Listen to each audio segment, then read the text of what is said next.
Thank you, David, and good morning, everyone. I want to get across the concepts and principles of this topic today and illustrate the potential value to the upstream oil and gas sector. Knowledge process outsourcing, which I shall refer to as KPO, could be framed by this perhaps somewhat impertinent question: who else wants a flexible, intelligent resource on tap when needed? KPO is actually getting some intelligent other to do a bespoke technical or intellectual task instead of doing it yourself. KPO is not really about, and this is just perhaps to put outsourcing in a context, KPO is not about replacing jobs, that is to say, replacing a geoscientist here with a less expensive one over there. It's actually more to do with outsourcing of individual tasks. And these are tasks concerning, in particular, the key data assets of companies, businesses. This is the data that forms part of their services and products, or the data that literally drives the business forward. So the tasks in question here, since we're talking about data, are things like research, indexing, compliance checking, analysis, capture, data collection and management, data cleansing, and those kinds of activities. Before we move on, I can just offer one more characterization of KPO, which is that it is actually about retaining expertise and creativity within a business while outsourcing productivity in relation to these kinds of tasks. So we'll kick off with a case in point.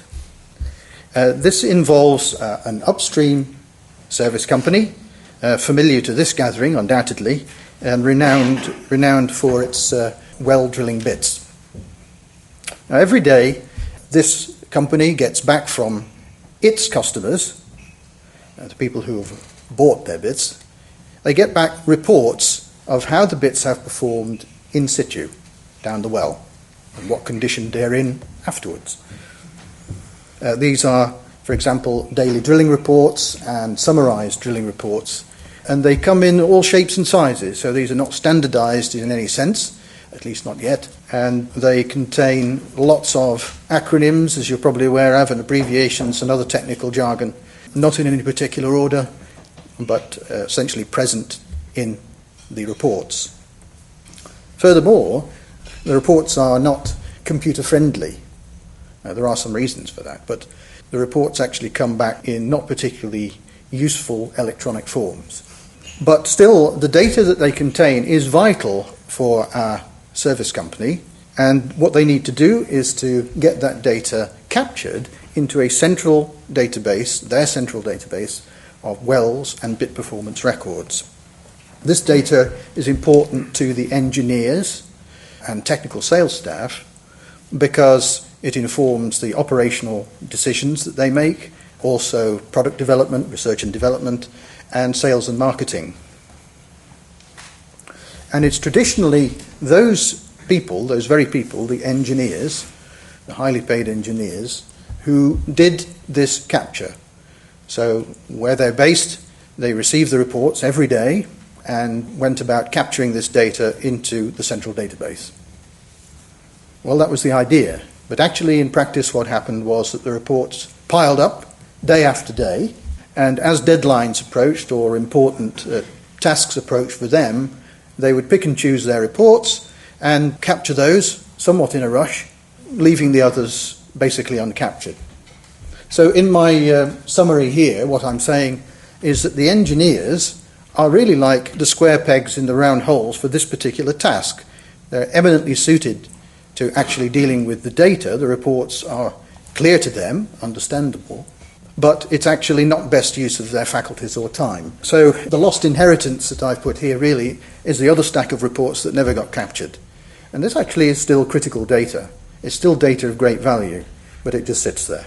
The situation now is that there is a knowledge process outsourcing team in the Philippines, KPO team, that receives all of these reports daily through the service company's own intranet. So these are received from offices all over the world, and they come to this centralized team where they are captured via a secure remote connection, VPN.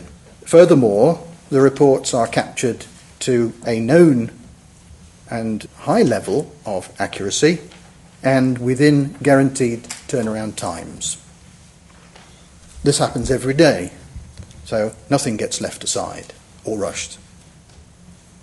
In fact, the knowledge within this Philippines-based KPO team about the document set and the database that they're using is such that it enables them actually not just to capture them by understanding the data that is in the reports, but to compliance check them as well. And it is generally the case that they find themselves going back to the report senders and saying, thank you for the reports today, but this is missing, this doesn't match that, and so on and so forth.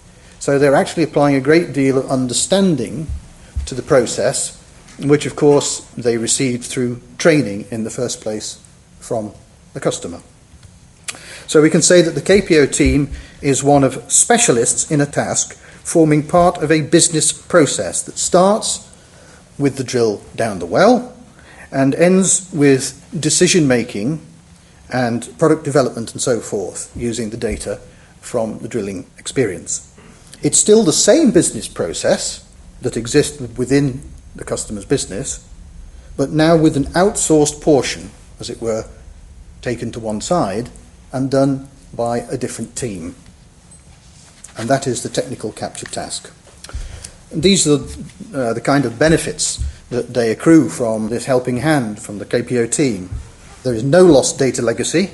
There are no quality issues because quality is guaranteed through a service level agreement and sampling is done to ensure the quality of what is done every day. And very importantly, the engineers who no longer have to do this task are freed up to do the things that they are much more qualified to do.